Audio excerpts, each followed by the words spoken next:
Hi everybody, how are you today? Yep, girl likes her hair pieces. But anyway, today's discussion is going to be what's the difference between a real nomad and a Glam'Mad? Let's get into it. Have you ever woke up and wondered what was wrong with you? You knew you wanted to be elsewhere, that there was more to life than the life you were living, more than the bills you were paying, the job you were keeping. Look to the horizon, to the sunsets. Your answer is there. Put your feet on the ground and take a deep breath and step into the nomadic lifestyle. You will not regret it. Hi everybody, I hope you guys are having a great week. I am. And yes, I was out and about today and had to wear something a little more dressy. Anyway, before we get into the difference between a Glam'Mad and a real nomad, I would like to thank you all for watching, liking, and subscribing, and for the hundreds and hundreds of comments that I get on a daily basis. I want to thank you all for jumping on board and helping out with the trolls that I do post, the troll comments that I do post. And that would be the reason we're talking about Glam'Mads and Nomads. There is a distinct difference. You know, I've told you guys that when I started out as watching YouTube to learn how to be a nomad, it was a couple years ago. Now, I was taken in with the fantasy of it. We all love to fantasize and we love to daydream.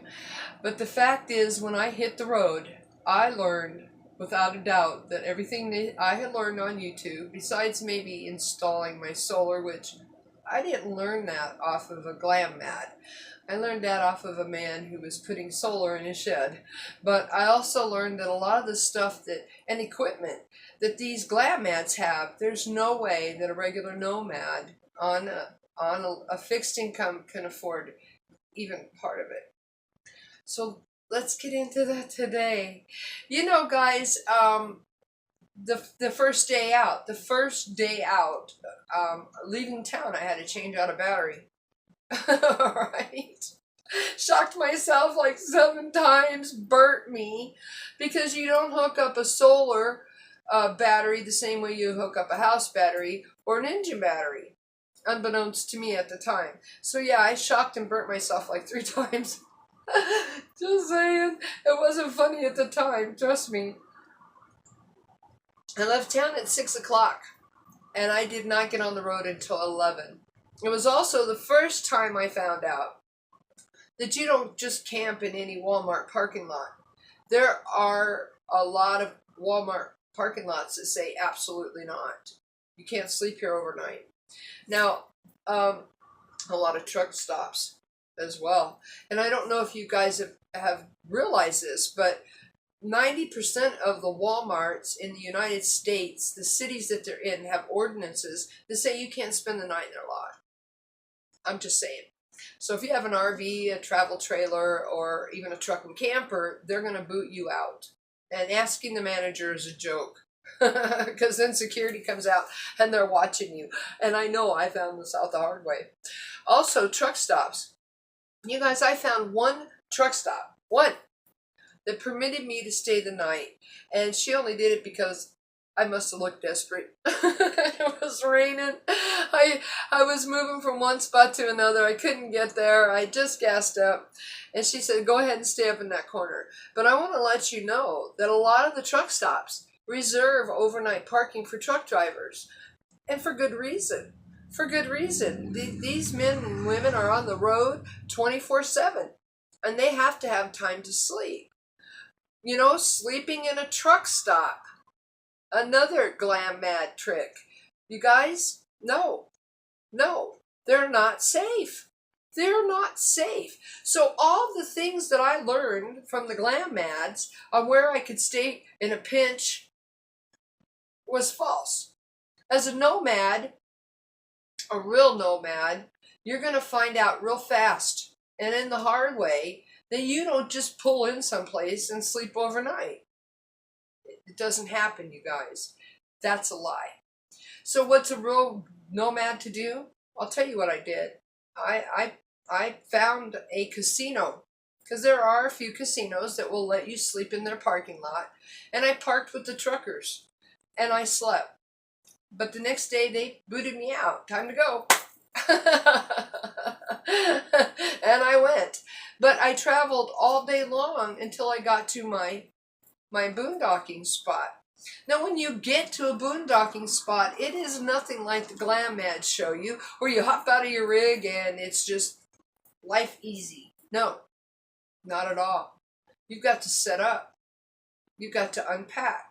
Because what they don't show you and what they don't tell you is, especially if your house is on wheels, or even in a travel trailer, you've got to put stuff off the walls, off the counters. I mean, you got to have your soda secured. You got to have your refrigerator secured, your shower, your cabinets. I mean, you guys, I'm not kidding. You break down that house every time you move it.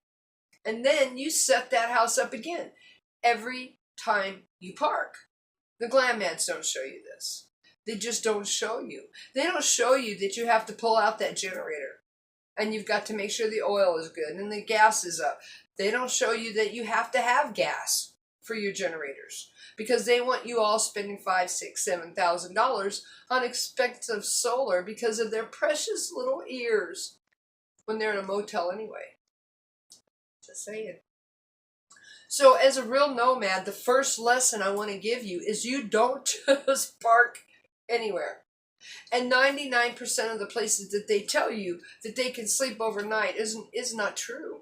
It's not true. The little town, you guys, that I live in right now, and when I pulled in here last year, you could sleep in the Walmart parking lot.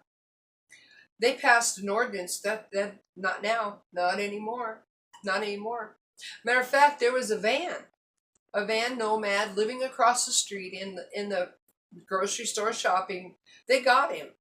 Yeah, he stayed there he overstayed his welcome. That guy was there like 10 days before the cops finally booted him out. But it was all the stores and the restaurants around him. They got tired of seeing his trash and his little house on wheels sitting there and him living outside in a chair. The reason that we're not allowed is because Glam'Mads, pulled up, put out their slides, brought out the grill, brought out the lawn chairs, and camped in a parking lot like it was a boondocking spot. So they have ruined it for a lot of us. So when you are a real nomad and you get out on the road, have your destination plan and make it where you know you can get there and have plenty of time to set up. The fact is, you guys, is a Glam'Mad will show you that they travel all day long and they find a Walmart parking lot to sleep in, or a Home Depot, or a Cracker Barrel, or a truck stop. No. And if you watch these Glam'Mads really, really, really close, you don't see them staying all night in those places. I know, I just lost my word. You don't see them staying all night in a rest stop. There it is. It came around again. Part of being almost 60, I guess. But anyhow, with that being said, we have to understand that what they put out there, the content they put out there, is for your viewing pleasure. I feel sorry for the women that are heading up to the women's RTR. I just do. I'm sorry. But they're going to go away in a fantasy land. Because I know those women don't have thousands and thousands and thousands of dollars to spend on solar. I know that if they ever park with those two people who are doing it, they won't be able to run a generator because it's offensive to them. Right? But yet, they're going to bring together thousands of people and expect everybody to obey their rules. When you're on the land, it's your rules. That's what makes it kind of dangerous. What I'm saying. Anyway, I hope this video gave you a little bit of insight in the beginning of my new series, Glams versus Real Nomads. Because the fact is, when you hop in that rig, you're not heading to a Walmart. You're not heading to a Cracker Barrel or a Home Depot or anything like that. Because most of the cities today are against nomads.